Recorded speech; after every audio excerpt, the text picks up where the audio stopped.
The first piece of advice that we have for parents going through surgeries for their kids with CHDs, number one is to participate. Go to the rounds. Hopefully you can make it the morning and the evening rounds.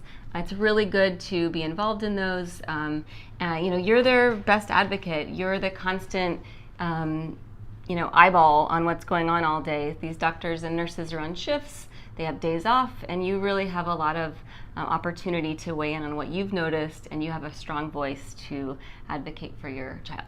Yeah, and it's one of those things where speaking with doctors can be a little bit intimidating, especially as it relates to the complexities of a heart condition, but it's really important to kind of recognize that they're a part of the team that you're kind of the lead of in a lot of ways.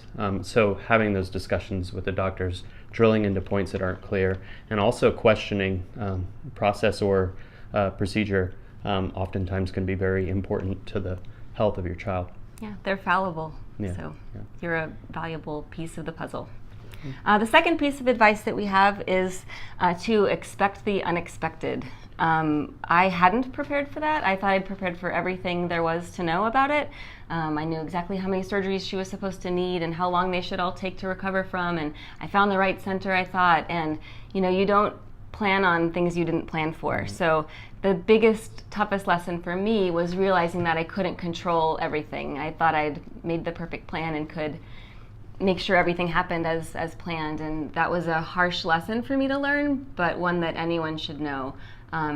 We hit all kinds of complications and surprises, and expected it to be a heart journey, and it turned out to be a heart journey and a GI journey and a feeding journey and briefly a neuro journey, and she needed a tracheostomy for 15 months. I hadn't planned on that at all, and it really hit hard because we weren't ready. So just expect the unexpected. It's not always a linear path, for sure. Absolutely.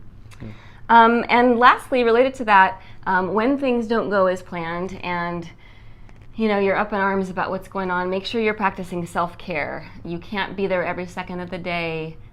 You have to take care of yourself in order to take care of them.